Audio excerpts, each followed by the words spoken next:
नमस्कार मैत्रिणींनो, मी वैशाली पाटील विजय शान क्लासमध्ये तुम्हा सर्वांचं पुन्हा एकदा खूप खूप स्वागत करते। आज आपण एक सुंदर स्लीव डिझाइन बघणार आहोत। त्याच्यासाठी मी अस्तरचं कापड घेतलेलं आहे, एक घडी घातलेली आहे अस्तरच्या कापडाची आणि इथे कापड कमी पडत होता म्हणून मी हे जॉईन करून घेतलेलं आहे।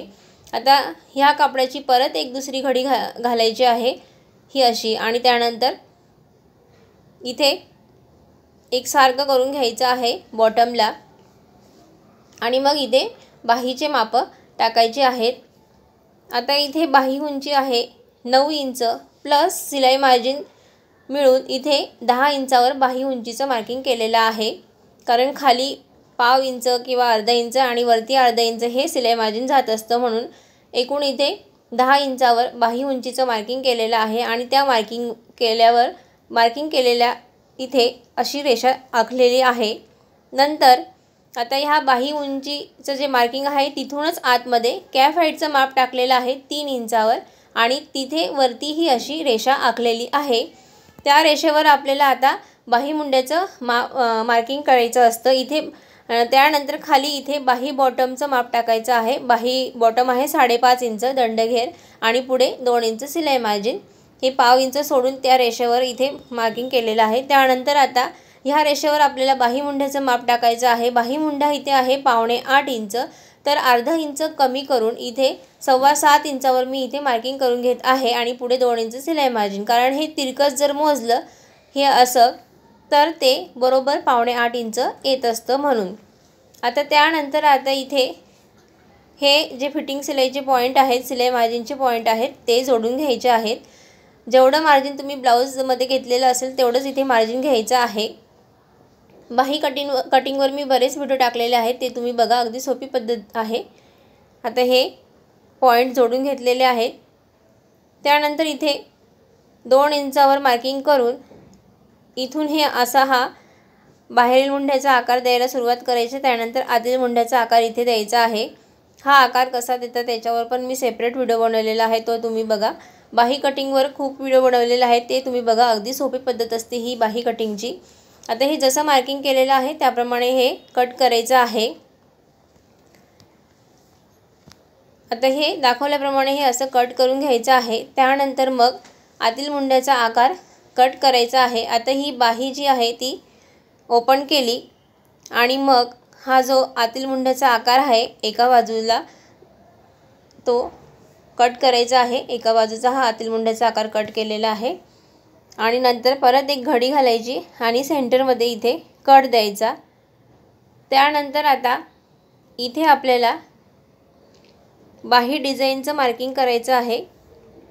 त्याच्यासाठी परत या दोन्ही स्लीवची घडी घातलेली आहे आणि इथे दाखवल्याप्रमाणे 1.25 इंचावर किंवा 2 इंचावर तुम्ही हे मार्किंग करू शकतात। मी इथे 1.25 इंचावर मार्किंग केलेलं आहे आणि वरती 3 इंचावर इथे मार्किंग करायचं आहे आणि इथे बॉक्स बनवून घ्यायचा आहे आणि त्या बॉक्समध्ये आपल्याला डिझाईनचा आकार द्यायचा आहे। तर इथे मी 3 इंचावर मार्किंग केलेलं आहे। त्यानंतर इकडे हे 1.25 इंचावर तेवढंच वरती सुद्धा करायचं आहे आणि मग एक बॉक्स असा बनवायचा आहे आणि नंतर मग इथे तिरकस अर्धा इंच मोजून गोलाकार इथे द्यायचा आहे। जसं आपण गळ्याला आकार देतो त्याप्रमाणे इथे हा आकार द्यायचा आहे। दाखवल्याप्रमाणे हा असा आकार द्यायचा। इकडे हे अर्धा इंच तिरकस मोजलेलं होतं। आता हे कट न करता हे जे मार्किंग आहे ते दुसऱ्या बाहीवर सुद्धा उमटून घ्यायचं आहे। त्याच्यासाठी ही अशी घडी घातली बाहीची आणि हे इथे उमटून घेतलेलं आहे आणि त्याच्यावर परत एकदा डार्क करून घ्यायचं आहे चॉकने। आता हे जे मार्किंग आहे ते दुसऱ्या बाहीवर सुद्धा येण्यासाठी काय करायचं आहे, हे असं दिसतंच आहे, खालच्या बाजूला सुद्धा दिसतं, हे असं करून घ्यायचं आहे दुसऱ्या बाहीवर सुद्धा। हे असं मार्किंग झालेले आहे। ह्या इथे 2 स्लीव आहेत। आता इथे महत्त्वाचं आतील मुंड्याचा जो आकार आहे तिथे हे मार्किंग करून घ्यायचं आहे, कारण बऱ्याच जणांचं बाही डिझाइन करताना ही एकाच हाताची बाही होते, म्हणून हे महत्त्वाचं आहे की आतील मुंड्याचा जो आकार आहे तिथे दोन्ही बाजूला हे मार्किंग करून घ्या।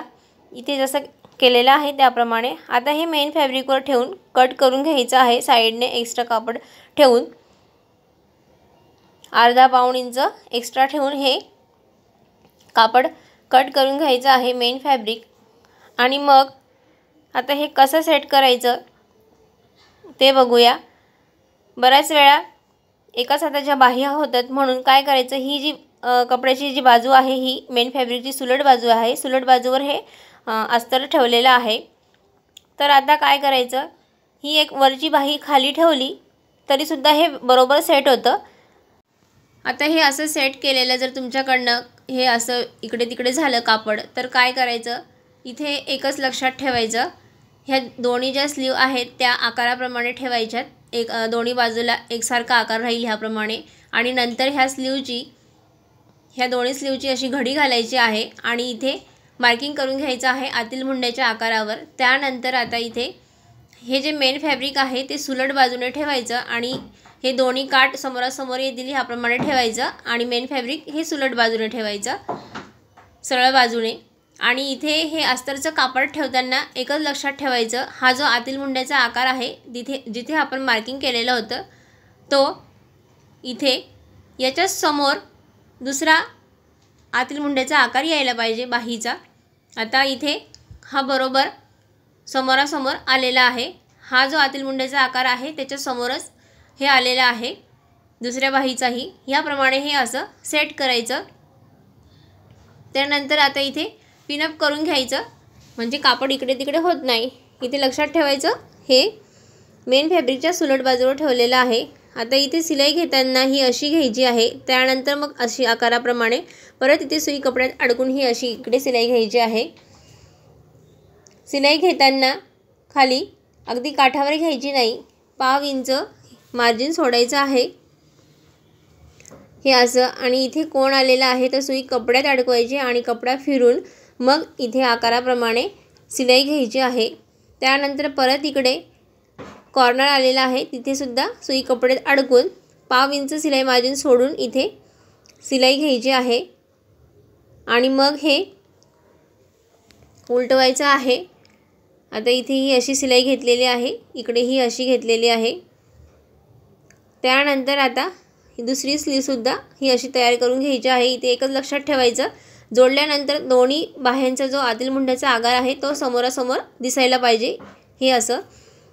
आता इथे मधलं कापड पाव इंच सिलाई मार्जिन ठेवून कट करायचं आहे हे असं दाखवल्याप्रमाणे। आणि इथे हे जे खाली सुद्धा हे असं कट करायचं आहे आणि इथे व्यवस्थित कोण तयार होण्यासाठी इथे थोडंसं कट द्यायचं आहे आणि मग इथे तिरकस असा कट द्यायचा। कॉर्नरचं कापड थोडंसं कट करायचं आहे आणि नंतर मध्ये आकाराप्रमाणे हे असे कट द्यायचे आहेत। कट हे सिलाईवर घ्यायचे नाहीत आणि मग हे व्यवस्थित हे असं उलटून घ्यायचं आहे आणि मग इथे वरून दापटीप घ्यायची आहे। त्याच्यानंतर मग मेन फॅब्रिक आणि अस्तर जोडून एक्स्ट्राचं जे कापड आहे ते कट करायचं आहे। आता इथे हे व्यवस्थित सेट करून घेत आहे। एखाद्या टोकदार वस्तूने हे असे कोण व्यवस्थित बाहेर काढायचे आहेत। त्यानंतर इथे दापटीप द्यायची आहे। आता इथे मी दापटीप देत आहे वरून। अजून माझ्या चॅनलला सबस्क्राईब केलं नसेल तर प्लीज चॅनलला सबस्क्राईब करा आणि बेल आयकॉनवर सुद्धा क्लिक करा, याच्यामुळे माझ्या नवीन व्हिडिओची जी नोटिफिकेशन आहे ते तुम्हाला लगेच मिळेल। आणि व्हिडिओ आवडल्यास व्हिडिओला लाईक करायला विसरू नका। व्हिडिओ पाहता तुम्ही पण लाईक करायला विसरता, पण प्लीज असं न करता लाईक करत जा। दाखवल्याप्रमाणे हे असं इथे सिलाई घ्यायची आहे आणि मग एक्स्ट्राचा जो कापड आहे तो मेन फॅब्रिकचा कट करायचा आहे अस्तर आणि मेन फॅब्रिक जोडून झाल्यानंतर।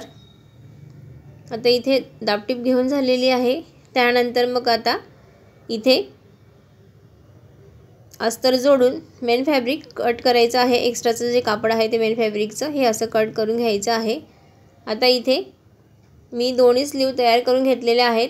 आता मध्ये बो तयार करण्यासाठी 9 इंच आणि इकडे हे असं 6 इंच रुंदीचं कापड हे घेतलेलं आहे. 9 इंच लांबी, 6 इंच रुंदी.